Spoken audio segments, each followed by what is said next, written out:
Rolla Selbak. We're here again in a much cooler setup.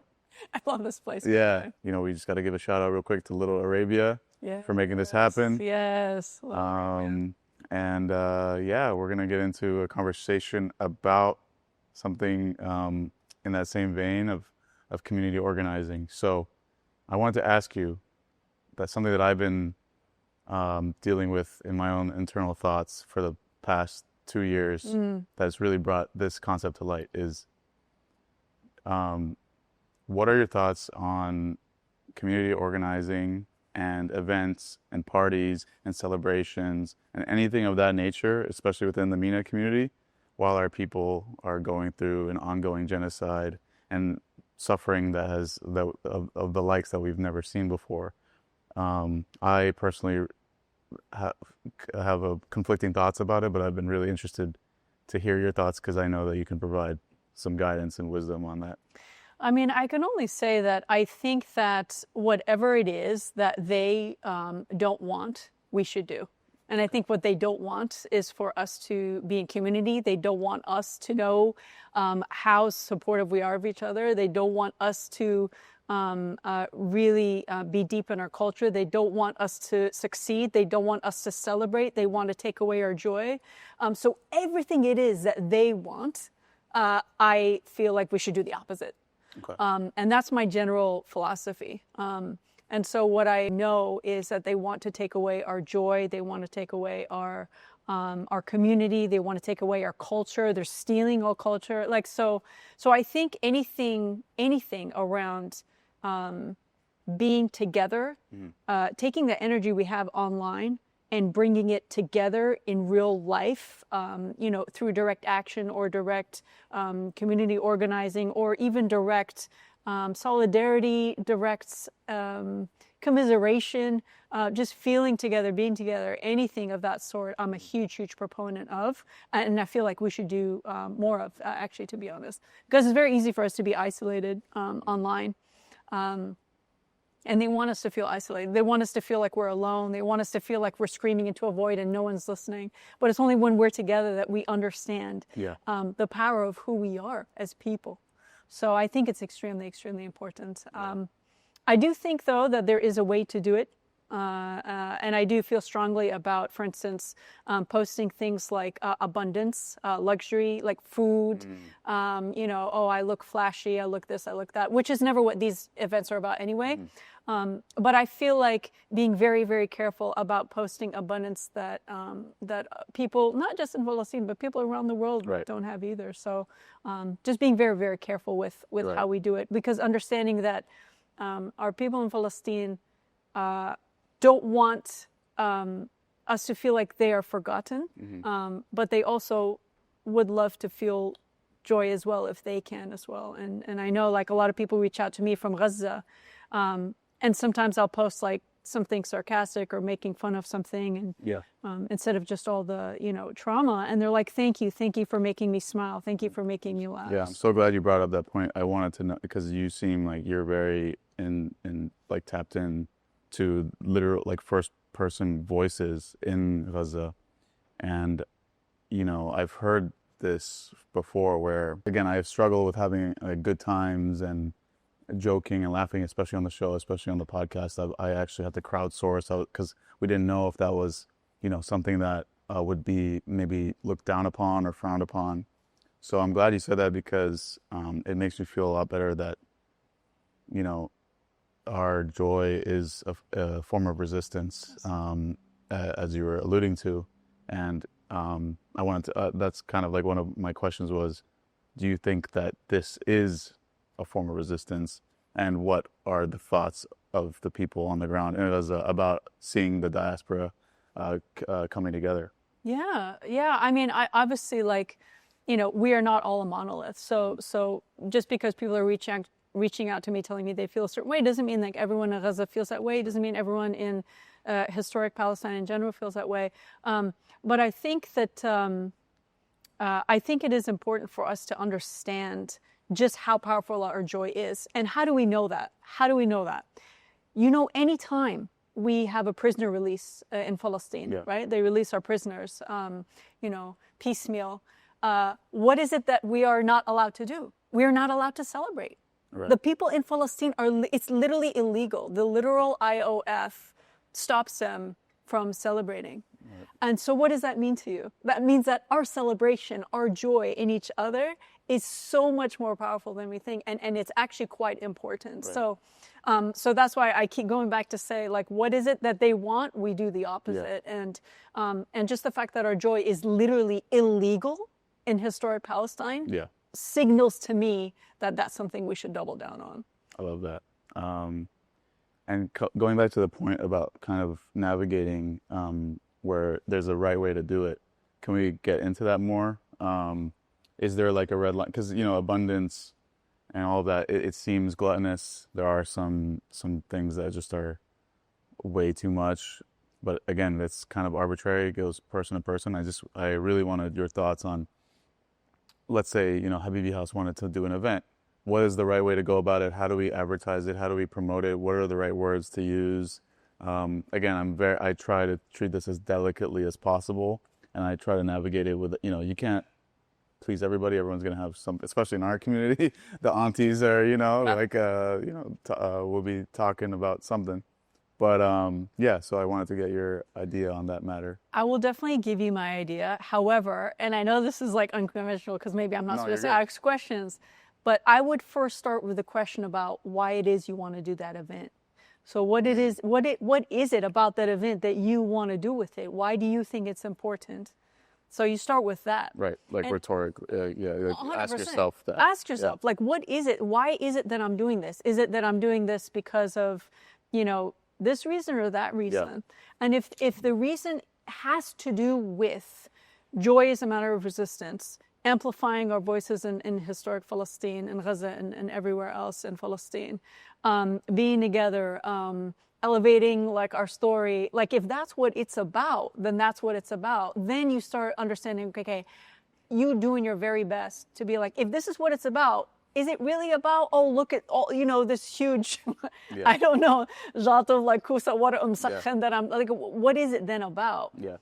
If it is, for instance, speaking of abundance or even fashion, all I'm saying, like, if, for instance, you're doing an event about fashion, fashion is important because fashion is expression. You are walking down the street, you are walking billboard.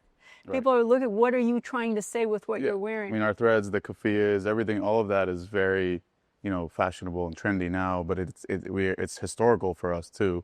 So showing that down a runway has been seen at, Alana Hadid has done it. A lot of big influencers have rocked the keffiyeh pattern in fashion as well as a form of resistance. So it is important. I agree. It's very important for us to be in different spheres, right? In these spheres of influence. It's very easy for us to just be online and just be relegated to one sphere of influence with, let's say, social media or whatever. But it's so important that we are seen, heard, and known in fashion, in music, in film, in food, in community organizing, in anything. So I do think it's extremely important. So to go back to what you were saying, I first of all would ask yourself why you're doing this, and to always bring it back to that North Star about why you're doing it. Everything else is superfluous. I would also say secondarily, I am very sensitive about showing if the food is not of your business, because there's a lot of our people who have beautiful businesses around food, which is so important. But if your business is not food related, I myself personally have not. I can't bring myself to post about food. Just like a random story post of what you're eating. 100%. Like even if I'm at an event, even if I'm at a film event or something like that where I'm representing Palestine, I'm not there to show food. Like, what am I showing food for? Right. But if it's about a business that is celebrating our food, especially when you have a little colonial entity trying to steal our food and trying to say it's theirs, of course it's important. Right. When you have Israeli, like, whatever, falafel at Trader Joe's, yes, then having a business who, what I mean? So anyway, those are some factors to take into account and some ways to kind of think about as you're looking to organize or bring people together. Those are some things to think about. And I think I guess the most hot button topic or contentious topic is the idea around money. Money, I think, brings up the most problems.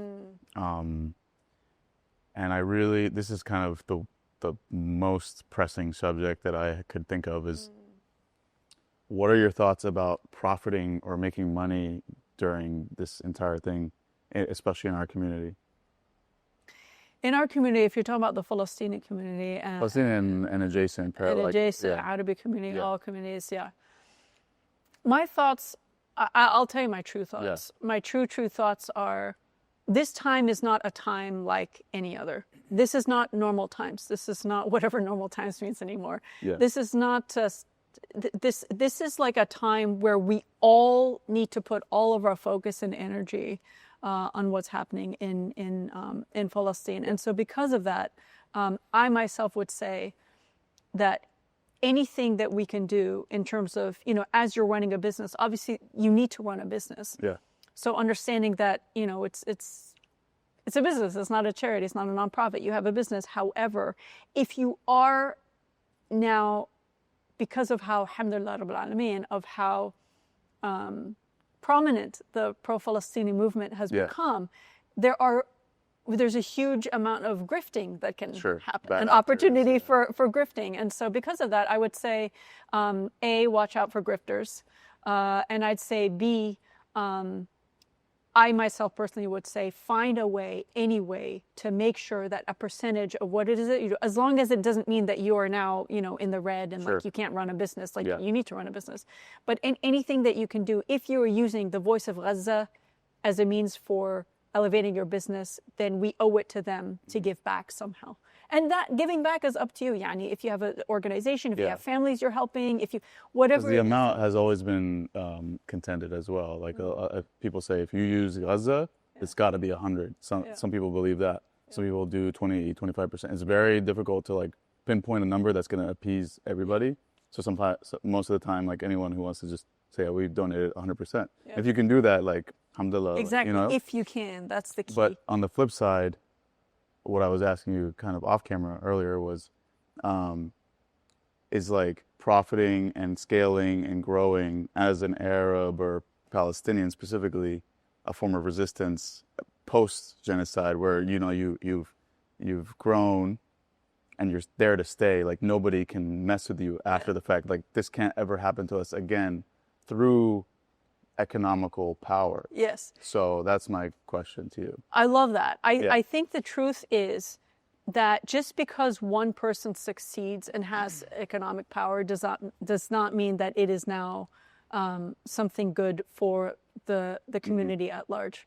We see that everywhere. Like look at DJ Khaled. Wow, bravo عليك. Like so what? You're great economically. That literally does nothing. So in my mind, I think we have to change what the concept of success means. Success, they've taught us that success means you are literally hoarding money and collecting money and you have a bank full of money. What does that actually mean? What is that doing for anyone other than you? In my mind, that's called failure. You are a failure if all you're doing is amassing wealth for no reason other than yourself. So in my mind, it's nuanced, I think. It's not even nuanced. It's very clear to me. Okay. It's very clear to me that if you are succeeding, especially if you're succeeding on the backs of, Palestine or the movement or anything like that, it is imperative that you find a way to give back. And this giving back, in my mind, should not be paper. How much percent, how much. Between you and the community. Because once you start putting numbers down, now it's like, if I give 10% now I'm good, or if I give 5% now I'm good, or I'm not good enough. Or I think I meant more the people that are not big already. I think the people that have been struggling their entire lives. As I was saying earlier, like we are historically disenfranchised, especially in Hollywood, especially in the entertainment business. So if somebody starts to like, let's say, make a film, and it goes and it skyrockets, and you make millions of dollars, inshallah, in your in your movie career, can that be seen as like again? That's why I meant what I meant by saying it's nuanced. If you go and you start buying the Lamborghinis and or you take that power and you invest back into the community, you know what I mean? So you build the Exactly. economic. It's not rich. It's wealth. Yes, it's We wealth build that the you're wealth in the sharing. exactly. But you also are good enough where nobody can mess with you anymore. That's what Yes. Yeah, the FU money. yeah, exactly. Yeah, we like that. So I'm not talking about the DJ Kharos. I'm talking about the, Yeah. the people that are growing now, the small Yes. businesses that are hoping to stay Yes. and be a staple in our لا communities. inshallah ya Rab. Inshallah ya Rab. I'm yeah. I mean, we know like Yeah. running a small business. It's so difficult. Yeah. So all the support and all the love for anyone trying to do that out there. And all I'm saying is, as you see yourself, inshallah ya Rab, get success. Right.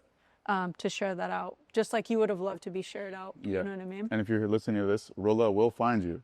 If you are grifting, if you're a bad actor, we will sick Rolla on you because Is that how I'm coming up? you have the radar, right? Like Palestinians, I know specifically know who's doing that. So but I appreciate those questions. But or more specifically, we have coming up a Little Arabia event, and I know that Rashad is a good friend of yours. I kind of want to know a quick backstory about how you guys know each other, and how we can support Little Arabia in Orange County, and how we can do something like that in LA as well. Yeah. So shout out Rashad the he's my homie for sure. Him and actually I know his sister, Iman. So me and her were friends, and she's a very very talented photographer, and she actually was the set photographer for one of my films that I shot in the OC. So that's how I know her, her family, Rashad, their mom and dad, and shout out to all them. So that's how I got to know them. Yeah, and so we've been like, I'd say family friends like ever since. So cool. Yeah. And then specifically in OC in Little Arabia, how does that make you feel that we're about to celebrate the 3rd anniversary of Little Arabia getting designated like officially? It's not just a funny joke or inside thing within the Arab community. I think it used to be Little Palestine, and then they didn't like the government didn't like that, so it's like, okay, what do you like? Okay, Little Arabia, something more, or maybe a little Orientalist, I don't know, but yeah, Little Arabia made it, right? And we'll take what we can get. Little Aladdin, what do you want? Yeah, right. So we are very proud of that. Yes. And I just kind of wanted your thoughts on Little Arabia, what we can do to support them, and again, like, is it even possible to do something like that in LA? So here's a true story about Little Arabia and how Little Arabia really kind of actually saved me. This is real.